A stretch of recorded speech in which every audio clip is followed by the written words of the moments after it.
So, ito naman ay dahil nabunot ako sa raffle. Ba? From Cantos Bakery. Yan. So, nabunot ako sa raffle. Thank you po.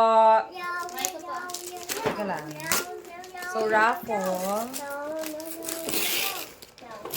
Ano kaya to? Ah! Ang ganda. Kutsilyo pala.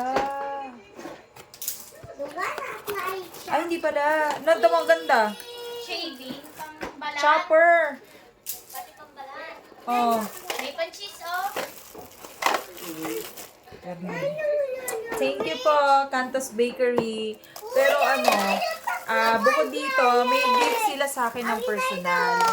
Yun nga lang po, iniwan ko dito sa bahay, kasama nung anak ko. Yun nga lang, bago ako makauwi, nag-video call sa akin at binuksan lahat ng gift ko. So, hindi nila na-surprise. Nag-open na yung bata. Oh, akin na isa pa.